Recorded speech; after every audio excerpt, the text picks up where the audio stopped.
Before we start, just a quick reminder to hit that subscribe button. Only 2% are subscribed at 1,000 subscribers. I'll be posting a special video. I'm Claire, 33, and I yanked his phone from the sheets. A new message banner flashed across the screen, too familiar. My fingers moved before my brain caught up. That split second still haunts me. The sender name was a girl I did not know. The profile photo looked young but not a kid. My stomach still dropped anyway, hard. You know that hit when your body decides first? I opened the thread and started scrolling. The messages were short, careful, and grossly casual. He had been steering it for days. I kept reading like I could unsee it. The last line sat there like a dare. "You're still coming after your shift, right?" Then a winking emoji. My face went numb as I stared. Why did he write it like a joke? Water shut off in the bathroom. The shower curtain snapped on its rings. I locked the phone and held it tight. My hands shook and I hated that weakness. He stepped out, towel low on his hips. His eyes went straight to my fist. He did not ask what I was holding, he just stopped moving. "What's that?" His voice went soft, too controlled. I lifted the phone a little. His jaw flexed once like he was chewing anger. That tiny twitch told me everything. I didn't do a speech. I showed him the screen and watched his pupils change. He reached for it, quick and automatic. I pulled it back and my elbow hit the headboard. The sound felt loud like an alarm. He tried smiling like we were teasing. "Babe, seriously?" He held his palms out slow. My throat burned as I swallowed. Why was he acting calm? I asked who she was. The answer came fast, rehearsed. "Just someone who messaged me first." He shrugged like it was annoying. I wanted to throw the phone across the room. I reopened the thread and scrolled up. His shoulders lifted, then dropped. He watched my thumb like a hawk. I saw the moment he realized I would not stop.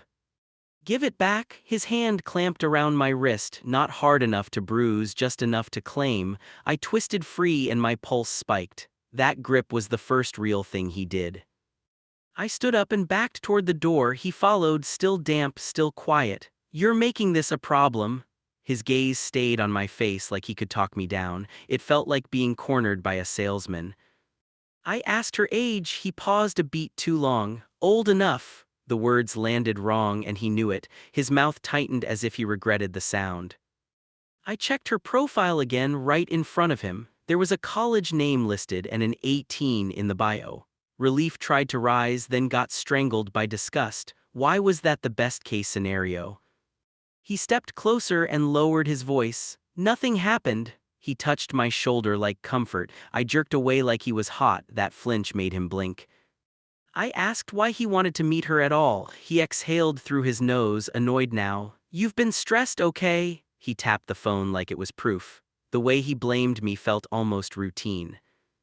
My brain started hunting for excuses. Maybe it was flirting and nothing else. Maybe I was reading it wrong. Then I saw a message with a time and a place. My lungs locked up again.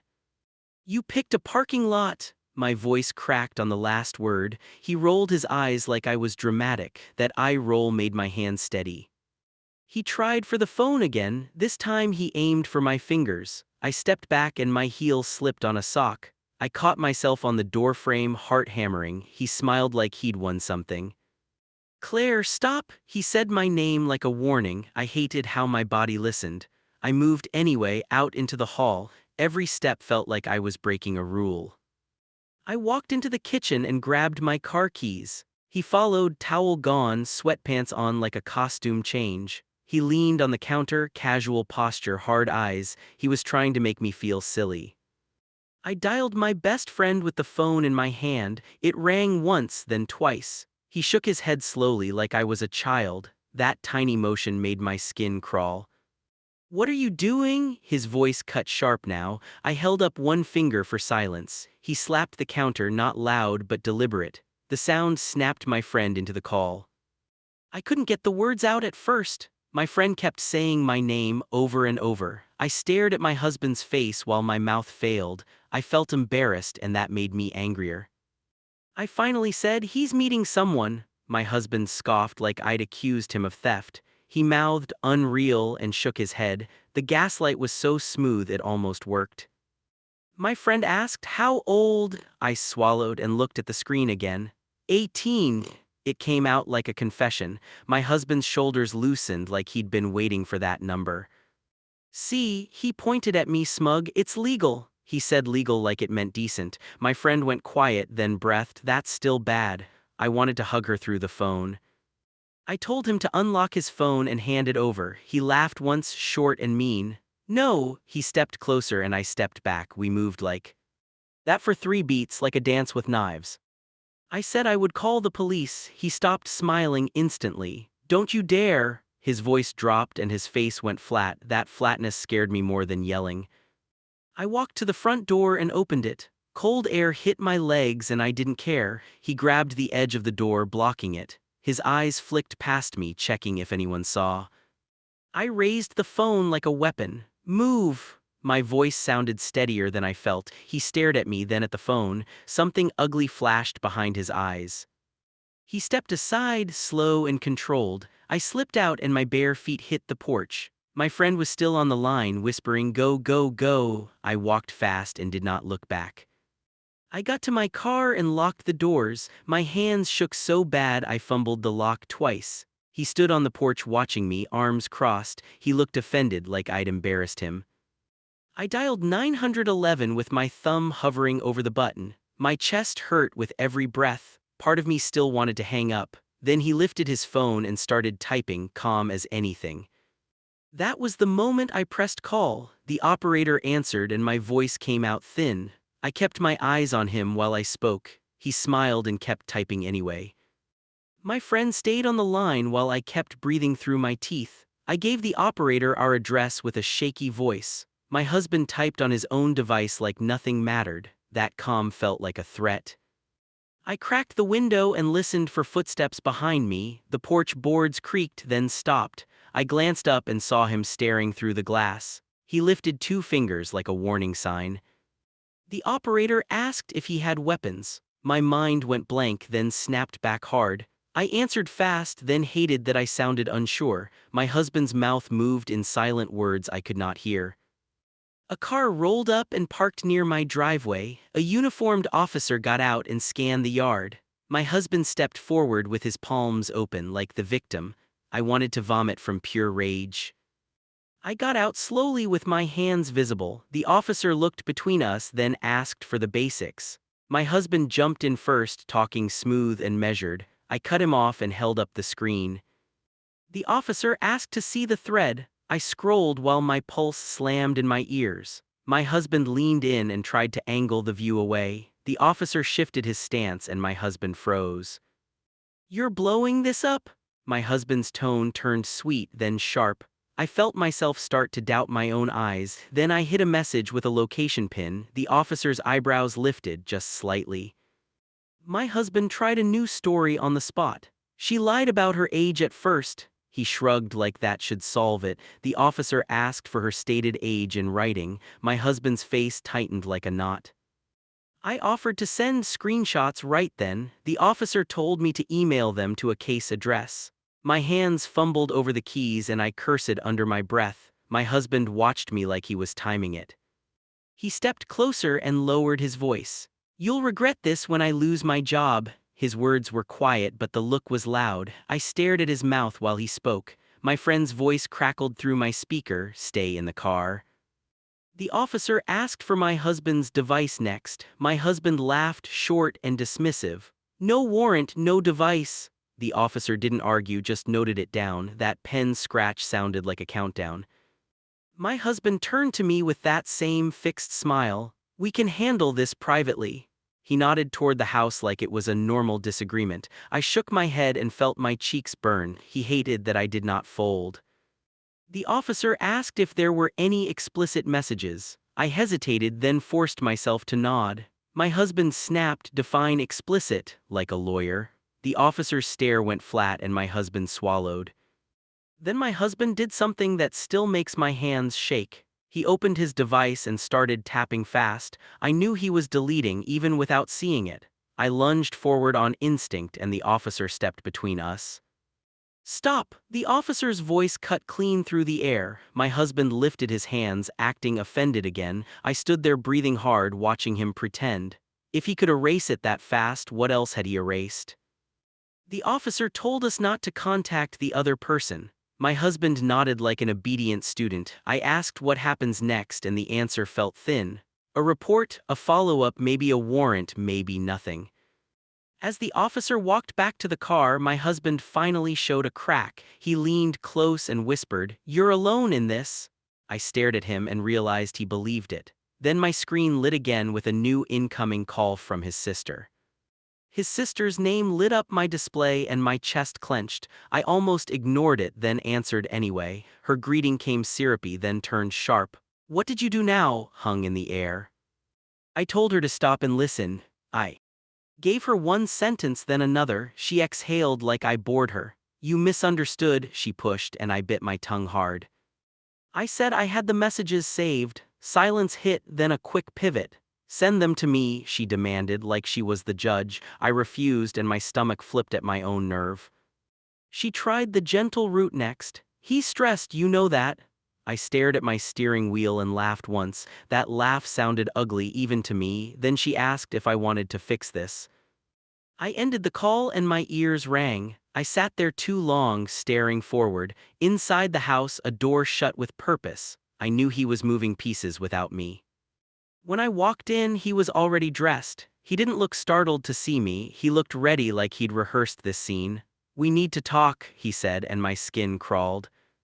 I told him there would be no private talk. He nodded like he expected that line. Then he offered a deal, his words, his terms. "Drop it and we move on," he said, eyes steady. I asked what move on meant. His mouth pulled tight, then relaxed again. "You stop trying to destroy us." The way he said us made me feel blamed. I realized he still thought he could win. I went to my friend's place and handed her copies. She didn't skim, she read every line. Her face kept changing as she went. When she looked up, her eyes were wet and furious. "You're calling a lawyer," she said, no question in it. I shook my head at first, stubborn and scared. She pushed her laptop toward me anyway. The first search result felt like a doorway I feared. The next morning, a detective called from a blocked number. I picked up on the first ring like a fool. His tone stayed plain and professional. He asked if I still had the full conversation saved. I told him yes and offered to forward everything. He gave me a secure link and a deadline. "Do it today," he said, and I did not argue. My fingers shook as files began to upload. Then he asked the question that made my throat close. "Did he ever meet her in person?" I said no, at least not that I knew. The detective paused like he was weighing my answer. That pause felt like a warning.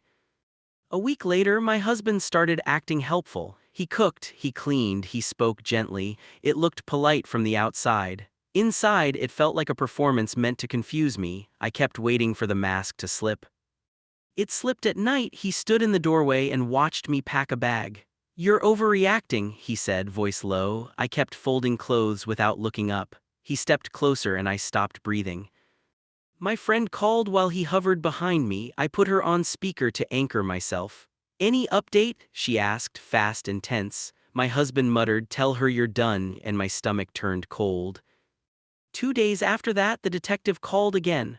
"We're running into problems," he said. He mentioned deletion, denial, and vague timelines. I heard the subtext: proof was slipping through cracks. I asked if that meant it was over. "Not over," he replied, then hesitated. "But it may not be what you expect." My mouth went dry as I stared at the wall. A prosecutor's office number showed up the next week. I answered and paced in tight circles. The woman on the line spoke quick and clipped. "We're considering a resolution," she said, like it was paperwork. I asked what resolution meant. She described classes, restrictions, and supervision. Then she said the part that made me dizzy. "No incarceration," she added, and my knees almost buckled. I snapped, then hated myself for snapping. "So he just walks?" I demanded. She didn't argue. She explained risk and burden and uncertainty. Every word felt like a door shutting in my face. That night, I confronted him with the update. He didn't look surprised, not even a little. He leaned back and let out a slow breath. "See," he said, like he'd been proven right. I told him it wasn't proof of innocence. He shrugged and looked at his nails. "It means you tried and failed." He stood and moved toward me, casual steps, predatory calm. Then he smiled like I belonged to him again. His mother showed up unannounced and knocked like she owned air. I opened the door and she stepped inside anyway. Her eyes went straight to my hands, checking for proof, then she smiled like we were still a family. "You need to stop this?" She set her purse down and sat. I stayed standing because my legs would not trust her. She talked about reputation like it was a living thing. Then she slid a folded paper toward me. It was a list of facts she wrote in pen. Half of it was wrong and all of it was cruel. I pointed at one line and my voice broke. She lifted her chin and waited for me to apologize. "You're hurting him more than you know." Her tone turned soft, almost motherly. My stomach twisted because it almost worked. I asked why she was protecting him, not me. Her answer came fast: "Because he's my son." I told her to leave. She didn't move, just watch me breathe. "You'll regret this way." "And you're alone." My fingers clenched around the paper until it tore. She stood up slow like she was the calm one. After she left, my phone started buzzing in waves. A cousin I barely knew sent a single sentence. "Why are you trying to ruin a good man?" I stared at it and felt something inside me crack. A group chat I was never in got screenshotted and forwarded. My private life was getting voted on by strangers. Someone called me unstable with a laughing emoji. I wanted to throw my phone, but I needed it. Then the first friend stopped answering. Not a fight, not an argument, just silence that stayed there like a wall. I refreshed the thread and watched my messages sit unread, 3 dots never coming back. I went to work and tried to act normal. My hands shook during a meeting and I hid them under the table. A coworker leaned close and whispered, "Is it true?" My throat locked and I nodded once. By lunch, everyone knew something. Nobody knew the right thing, and that was worse. A manager pulled me aside and asked if I felt safe at home. I lied and said yes, then hated myself for it. That afternoon, his sister posted a vague quote online. No names, just enough poison for people to guess. A few comments mentioned me directly like I was a villain. I felt watched from every corner of the internet. I called her and she answered on speaker with someone laughing nearby. "You did this to yourself," she snapped. I asked why she was feeding rumors. She replied, "Because you won't shut up," and hung up. When I got home, he was waiting in the living room, not pacing, not angry. He looked prepared, like he'd practiced his face. He held his phone up and showed me a message thread. It was from one of my friends, the same one I trusted. The text read, "I hope you two work it out." My vision blurred and I swallowed hard. He tilted his head like he was curious. "See how easy it is?" I asked how he got that conversation. He shrugged and smiled like it was magic. "People talk," he said, then looked me up and down. My skin crawled because he was enjoying my confusion. That night he started playing nice again. He offered dinner, then offered a hug. I backed away and he laughed under his breath. "You're dramatic," he muttered, and my hands went cold. I slept with my door locked and a chair jammed under the knob. I hated how stupid that felt, and I did it anyway. Around 2 a.m. I heard footsteps stop outside my door, then a slow tap-tappy-tap. The next day, an unfamiliar number called. A woman introduced herself as a victim advocate. My pulse spiked so hard I almost dropped the phone. She asked if I could meet in person. I drove to a small office and sat across from her. She slid forms toward me and kept her voice steady. She explained how victims get treated during plea talks. Then she looked at me and asked, "Are you ready to be blamed?" I told her I already was. She nodded like she'd heard that sentence 1,000 times. She asked if he ever threatened me directly. My mouth went dry because the answer was not clean. I left that meeting shaking but focused. I sat in my car and recorded a voice memo for myself. "Do not let them rewrite this," I whispered. Then my phone lit up with a new notification, a tagged photo. Someone posted an old picture of us smiling at a barbecue. The caption read, "Couple goals, ignore the haters." My lungs seized like I got punched. I watched the likes climb while my hands trembled. I messaged the person and asked them to take it down. They replied with a shrug emoji and nothing else. I stared at that tiny symbol like it was a slap. Then I saw his account had already shared it. That evening he walked into the kitchen with his keys spinning on one finger. "I'm going out." He paused and looked back at me. "Try not to call anyone this time." His smile was small, sharp, and practiced. I followed him to the door and blocked his path. "You don't get to mock this." My voice shook, but I held my ground. He leaned in close and spoke softly. "Watch me." He left, and I stood there breathing fast. I opened my contacts and hovered over 3 names. My thumb could not decide who was safe anymore. Then a new message arrived from an unknown number: "Stop before you get hurt." I grabbed my phone and called the lawyer back right then. My hand hovered over the red button, then hit it. I could not keep living inside his storyline. The ringing felt like a cliff edge. The receptionist put me on hold for 1 minute. That minute stretched like torture. When the lawyer came on, my voice sounded oddly steady. I asked one thing first: how fast can I file? He didn't promise miracles. He asked what I had saved and where it lived. I told him I had copies outside the house. He paused, then told me to move smart. That word hit me hard: smart. I drove to a bank and opened a new account. I did it with my hood up like a criminal. The clerk smiled and asked about my day. I lied like it was my job again. Next, I changed my passwords in my call. Our email first, then phone backups, then everything else. My hands cramped from typing, but I kept going. I kept thinking he was reading over my shoulder. I checked my mirrors like a paranoid person. I met the lawyer the next morning with my friend beside me. I slid my folder across the desk and watched his eyes track. He didn't flinch, and that alone steadied me. He asked if I wanted a protective order too. My throat tightened because I did. We drafted the filing and I signed with a shaky hand. The pen felt heavier than it should. My friend squeezed my knee under the table. I nodded like I was brave, even though I was. Then my phone buzzed with a new text. It was from the unknown number again. "You're making enemies," it read. No name, no explanation, just pressure. I stared at it until my eyes burned. I handed the phone to the lawyer without a word. He wrote it down quietly. I left the office and felt exposed in the parking lot. Every car looked like it belonged to someone watching me. I got in, locked the doors, and breathed slowly. My friend asked if I wanted to go home. I didn't answer for 10 seconds. When I walked into the house, he was at the counter scrolling. He glanced up and smiled like he hadn't threatened me before. "Hey," he said, casual like a sitcom. I kept my face blank and walked past him. My silence made his eyes narrow. He followed me down the hall, staying just close enough. "Where were you?" His voice held that fake sweetness again. I opened the closet and pulled out a suitcase. The zipper sound cut through the air, sharp and final. He laughed and leaned against the doorframe.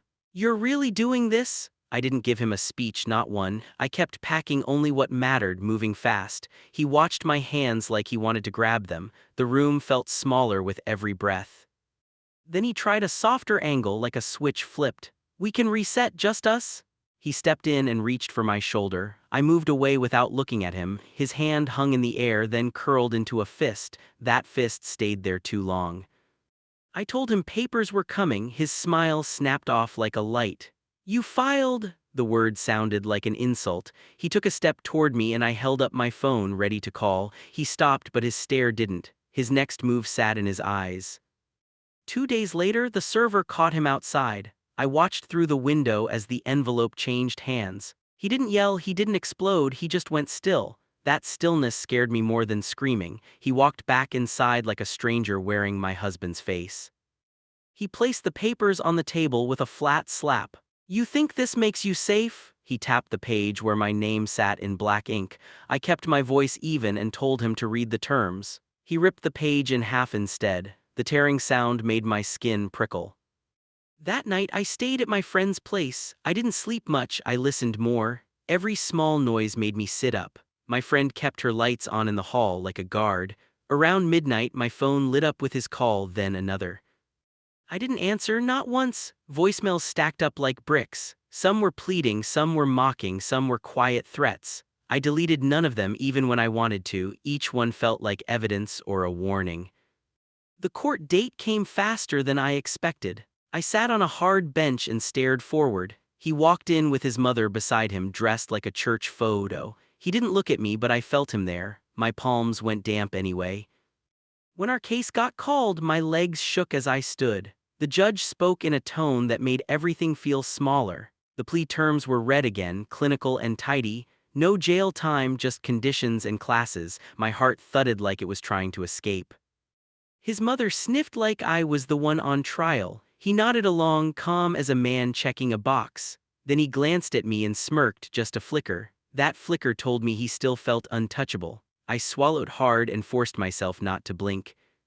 Outside, he tried to corner me near the steps. "You lost," he whispered, voice thin and sharp. My friend stepped between us without hesitation. He looked past her, straight into me, and smiled again. I felt my fear turn into something colder. I went straight to the police station with the voicemails. The officer listened with a blank face and took notes. I wanted outrage from him, anything. He offered paperwork and process instead. Process felt slow, but it was something. I signed anyway, hands steady this time. The next morning, I returned to the house with two friends. I didn't go alone, not after everything. We moved fast and spoke little. I kept expecting him to walk in and block the door. Every hallway felt like a trap I already knew. I packed what I could and left the rest behind. I took documents, photos, and anything tied to my future. I didn't take memories, I took proof. My friend asked if I was okay. I shook my head once and kept moving.